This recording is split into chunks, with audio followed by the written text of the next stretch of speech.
تیرے بدن نہ تیرے آستین سے آئے گی، ہم ہی شہید ہوئے ہیں ہم ہی سے آئے گی۔ بدل رہے ہو جو تاریخ تو بدل ڈالو، ہمارے خون کی خوشبو زمین سے آئے گی۔ معزز علماء کرام، برادران اسلام، السلام علیکم ورحمۃ اللہ وبرکاتہ۔ جس وقت میں یعنی 1601 عیسوی میں ہندوستان میں انگریز آیا، اس وقت میں جہانگیر ہندوستان کا بادشاہ تھا۔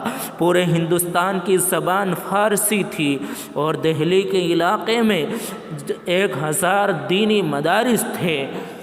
1608 عیسوی میں برطانیہ سے واسکو ڈی گاما کے ذریعے ممبئی کے ساحل پر اترا اور اس نے حکومت وقت سے درخواست کی کہ ہم ہندوستان کی تجارت کو مستحکم کرنے کے لیے آئے ہیں، مضبوط بنانے کے لیے آئے ہیں۔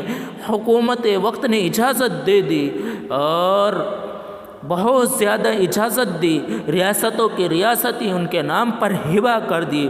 اس وقت میں اس نے آہستہ آہستہ انگریز نے 1740 عیسوی سے پہلے ہندوستان کے 4 بڑے بڑے صوبوں پر انگریز حکومت کرنے لگا۔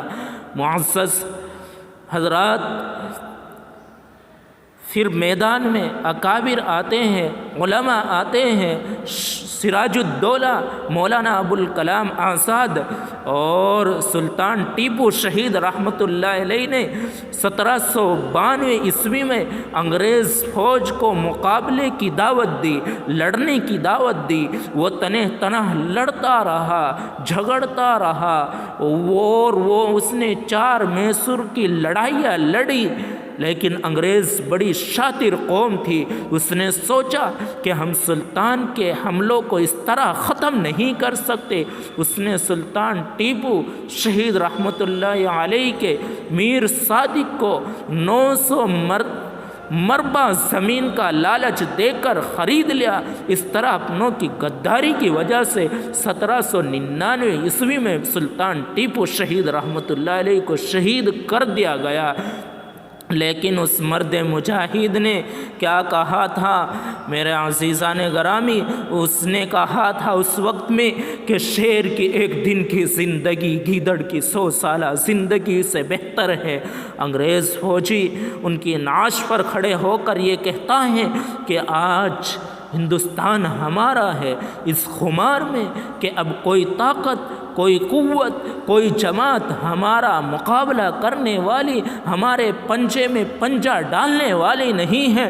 اور 1803 عیسوی میں دہلی کے اندر یہ اعلان کیا تھا خلق خدا کی ملک بادشاہ کا، لیکن آج سے حکم ہمارا ہے، یعنی حکومت ہماری چلے گی۔ اس وقت میں میرے معزز حضرات، اس وقت میں شاہ عبدالعزیز محدث دہلوی میدان میں آئے اور اس نے پکارا، اس نے کہا کانوں سے سن لینا، دل کی گہرائیوں سے میں بٹھا لینا، کہا کہ آج ہمارا ملک غلام ہو گیا ہے، اس کو آزاد کرانے کے لیے جہاد کرنا ہر مسلمان کا فرض ہے۔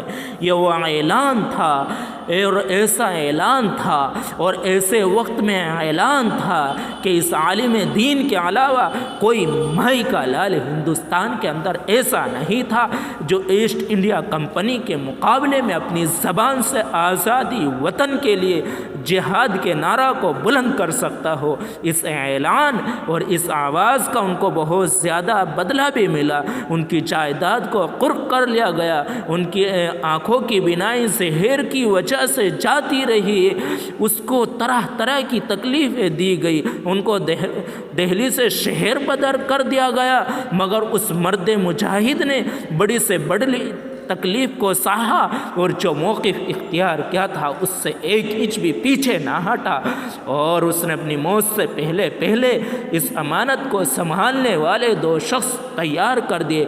ایک حضرت شاہ اسماعیل شہید رحمۃ اللہ علیہ اور ایک حضرت سید احمد شہید رحمۃ اللہ علیہ، ان دونوں حضرات نے پورے ملک کے اندر دورے کیے اور جہاں تک پہنچ سکتے تھے پہنچے، اور جتنی ہمت دی اللہ تعالیٰ نے پہنچے اور مسلمانوں سے اپنے ہاتھ کے اوپر جہاد کی بیعت لی۔